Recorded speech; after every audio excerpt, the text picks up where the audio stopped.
Hey, what's up, you guys? I'm with one of my friends at Locals. We just had a really big tournament. This is an interesting deck, so I had to get a profile of it. What deck is this? This is just like a baby TeleDAD version.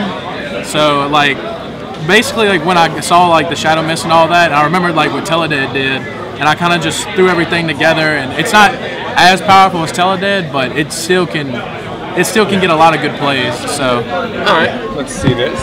All right. So I run the 3 Shadow Mists. Like, we all know what it does. If it's special summon, it gets a change, but if it hits the graveyard, you can search your deck for not just an E hero, but also a Destiny hero. Usually I just pitch this and get Malicious, and Malicious opens up so many plays in the deck, so 3 of them. 3 Malicious. Like, this card is just awesome, man. Like, you banish it from your grave. It never needs to stay in your hand. You just banish it from your graveyard, from your hand, and then it hits your graveyard, and you just banish it from there, and it comes from your deck. So you could open up so many plays, like with rank 8 dragons, and just start popping cards, like with Scrap Dragon and Bills, and I'll get into that later, though. 2 Diamond Dude. I was running 3, but I needed an extra XZ play. But Diamond Dude really thins out the deck, because in the deck, you run all these normal spell cards, and like you could just keep meleeing it out and just putting it in the graveyard, and it'll activate next turn. Like, it has cool tricks too, like with Soul Charge, you put it in the graveyard, you still get your battle phase. With your Destiny draws too, you put your Destiny draw in the graveyard, and then you can just draw 2 cards. You don't have to pitch a Destiny hero. It also makes some good rank 4 plays. 1 Bubble Man. I mean, a lot of times you're only going to have like 1 card in your hand, and you want it to be Bubble Man, so you could just get all kinds of crazy rank 4 plays. That way, like, even when you're beating down your opponent with your level 8 synchros, even when you're beating them down, you could just start popping cards with the extra deck. 2 Plague. Everyone knows what Plague does. I mean, it comes out and it makes big plays with your synchros. So 2 Plague. 2 Summoner Monk, because you want to special summon Law. Also, it can make a lot of good plays with like Diamond Dude, and you could go into rank 4s, and with your Armageddon Knight, your Armageddon Knight's effect will still go off. So 2 Summoner Monk. 1 Armageddon Knight. We all know what he does. Just if he summon, pitch a dart to the graveyard. 1 Dark Grepper. This card put in so much work today. If you have it in your hand and you just pitch a Malicious, you can special summon it, and then you can activate his effect by sending like a Shadow Mist. Then you get a card from your hand from the Shadow Mist. So he just does so many crazy plays. Dark Arm Dragon, because it's just Dark Arm Dragon. Now for the spells. Triple Rhoda. Everything's searchable, pretty much. Triple Destiny draw. If you hit this with a Destiny hero Diamond Dude, then you can just, like I said, you can just draw 2 cards, not even put a Destiny hero in the graveyard. Triple Mass Change. You want to get Dark Law first turn as fast as possible. Throws a lot of people off. Triple MST. You could side this out against Necros, and it's still a good card for lose 1 turn and Cleaforts. So, triple MST. 2 A Hero Lives. I lost games off this, but it can change a game. So, I mean, the life point cost is a lot, but if you can drop Dark Law, then just drop it.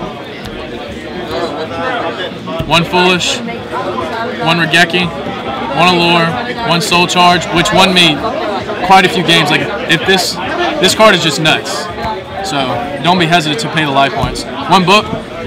It's Book. And for the traps, 2 Fiendish, 2 Breakthrough. You really don't want your opponent getting their effects off. And 1 Vanity, because it's vanities.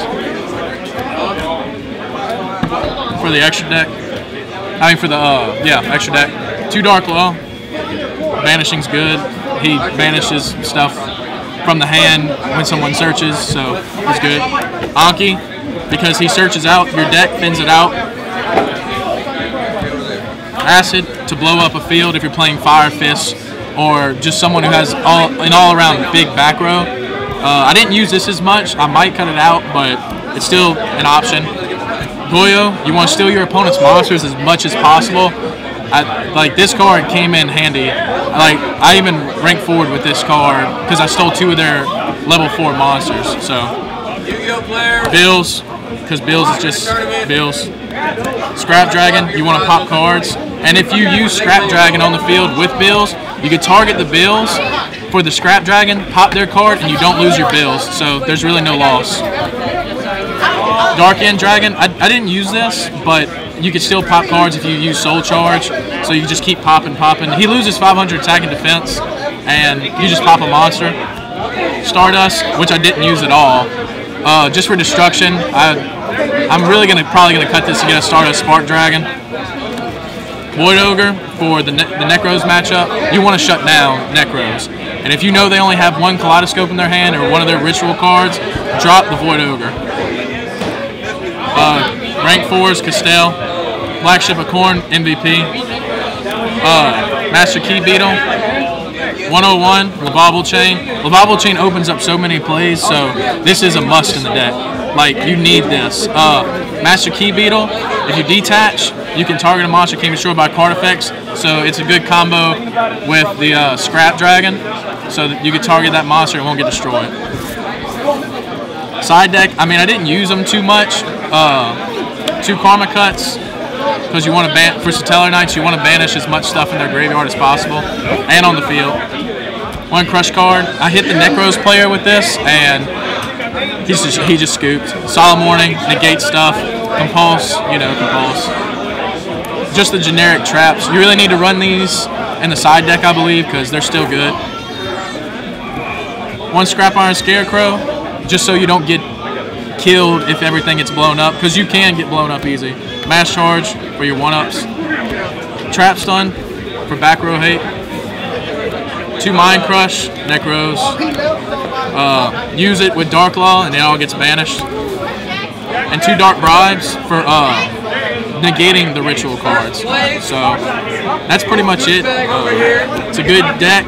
I like it, and it got me. Explain a bit of your matchups today. What all did you face, and how did it? Just quickly, but.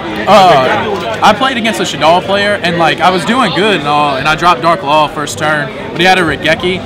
Some of the matchups also were like Infernoids, but the thing is, Dark Law opens up so much play, so it just banishes everything. The Satellar Knight player, if I would have had a Light Imprisoning Mirror, if you have a Light Imprisoning Mirror, put it in your side deck. I would have played it, and I probably could have won. But Bills is a big deal because I was going against the Shadal player, and he had a Construct, and it's good. And Bills is good against Construct because Construct activates its effect, but you can still get over it. Also, a lot of the matchups were fairly even.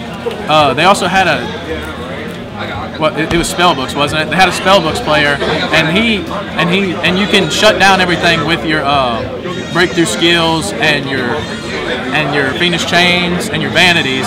But if you want to like make the deck better, like I said, put the Light Imprisoning Mirror. Also, I'm thinking about putting like back to square 1 because you can melee it with your Destiny Hero Diamond dude, and that way you have no cost and you just send a monster back. Effect Veilers too, put it in the side deck because you'll have 6 negations of monster effects and your opponent really can't do anything. But other than that, I don't think I'm going to make too many changes to the deck. It's a good deck, and heroes are a good build. This is a good deck build for heroes, and I'm happy with the results. Alright, I appreciate the deck profile. Remember guys, if you liked it, give it a thumbs up. Leave feedback in the comments, and thanks again.